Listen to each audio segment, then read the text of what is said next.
What we're about to talk about, it's very second channel material. Welcome. If you're a new viewer, this is my second channel. We don't talk about things like this on the main channel. We're too professional. But Jaden, producer Jaden, he harassed me over this. He said, you have to cover this. You have to cover this. Please, I beg you. And it's Marjorie Taylor Greene just absolutely having a wine Sunday, which you love to see. I mean, I'm not above that, below that. Above that? Above that. I'm not above that. And it's just, I guess there's something to me that's a little bit chilling. I've said this before because she's always so rude and so angry and so vicious that when I see her just kind of like, woo, life is great, it's chilling. Do you know what I mean? Like, how can someone who smiles also be so vicious like her? But here's the video at issue, and then we'll talk about some others. Brian Glenn, her boyfriend, saying, hey, what's up? What's up, YouTube? And talking about a new show I guess he's doing. And when Marjorie comes on camera, she's having a good time. Happy Friday night, everybody. We're grilling some steaks. Well, she's more the grill master than I am, but we're having some red wine as well. But we're also recording a segment for my new show, Sunday in America, which airs Sunday night right here in America and right here on Real America's Voice. And so please watch it, right? Oh, yes, watch it. Are you going to watch it? I'm watching it. Okay, I think I need to watch that show. Okay. Watch it! That's, I don't know if you know, but Brian Glenn does humor too. Now watch this without the volume while I continue to talk. I really haven't seen Marjorie like this before, but again, there's just something disillusioning about picturing joy for Marjorie. Drunken joy is not, and love. Does she feel love? Does she? No, of course she does, but I don't understand how you could feel love for someone and also be so loveless to so many other people. Someone captioned this video, I swear to drunk, I'm not God. This primary is over with. Can you imagine being a donor and lighting your money on fire like that? Donating to Nikki Haley, begging her to stay in the race? I mean, these political consultants, they should go to jail for continuing this campaign. I mean, it is so dishonest, I can't even believe it. Now, in the first video, you sort of think, fine. It's just pleasant. Hey guys, watch my new show. Wine, woo, and I'm a little bit wee-wee. But one thing that actually is kind of consequential is maybe don't go to these, because she'll go to these gatherings, right? And then as they do, they hand out champagne, whatever. And then she makes bad decisions, like saying you should arrest political consultants who give advice, who are supportive of Nikki Haley. Or at a different time, I'm just speculating. This is all speculation. I am only alleging this. This is not a statement of fact. But it seems like maybe this gala was also one that included alcohol, and she made the poor decision to be really angry. Trump is closer to picking his VP, and should you be on that list? Oh, you know, that's the question everyone asks. And no, I don't think Nikki Haley should be on the list. But of course, President Trump will choose who he wants for VP. Would you like to be on that list? He's got a long list. I support President Trump in any way he'd ask me.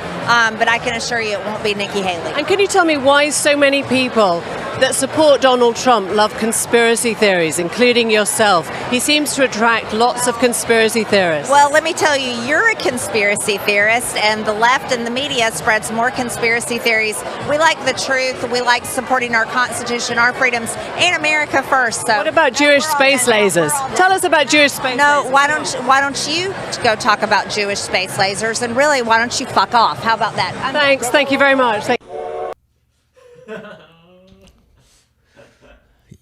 Yikes. Now, this reminded me of something, because you sort of think you could actually play a game with this.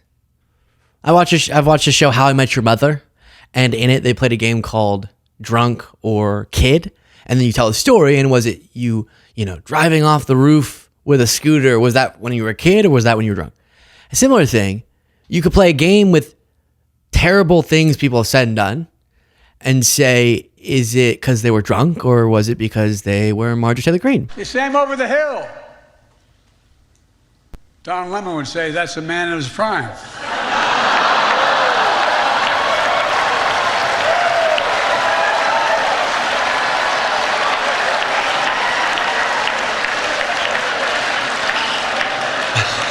Folks, it's wonderful to be back here again, proving I haven't learned a damn thing.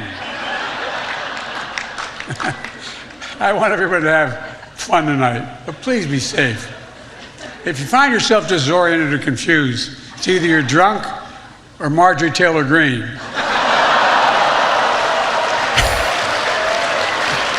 Cam, thank you for hosting us. I love NPR. Sorry, now I'm just enjoying. Wow, what a life we lived. Because they whisper into the mic like I do. Guess what? It goes to the economy. Oh, that's a famous Biden quote. But not everyone loves NPR. Elon Musk tweeted that it should be defunded. Well, the best way to make NPR go away is for Elon Musk to buy it.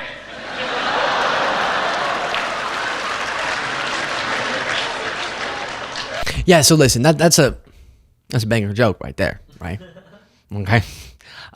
You have, if you find yourself disoriented and confused, you're either drunk or Marjorie Taylor Greene.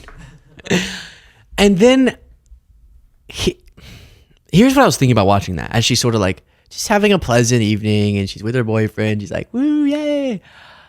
Have you ever been just with yourself or with somebody and you're drinking a little bit and you get a little reflectionary? You know, what have I done recently? Sometimes I'll start getting kind of like, oh, wait, did I mess up that social interaction? You know, I really think about this. I don't get how people just, okay, they go on, they're trying to be a right-wing politician and they say things maybe they don't mean and they're really just perpetuating terrible ideas and narratives and they're lying constantly. But then at some point, we all are just sitting alone in a room, maybe drunk, maybe not, and contemplating what it is that we are doing with our lives. How do you not, as someone like her, rethink the whole I'm going to be a vicious person who seeks to dehumanize, attack, and debilitate so many people's lives? How does she ever think to herself, I am going to turn a new page tomorrow? Maybe she doesn't end up doing it, but does she think that to herself? Like, tomorrow's the day I apologize for being one of the worst members of Congress ever. Or is she really seeing herself as the hero in her own story?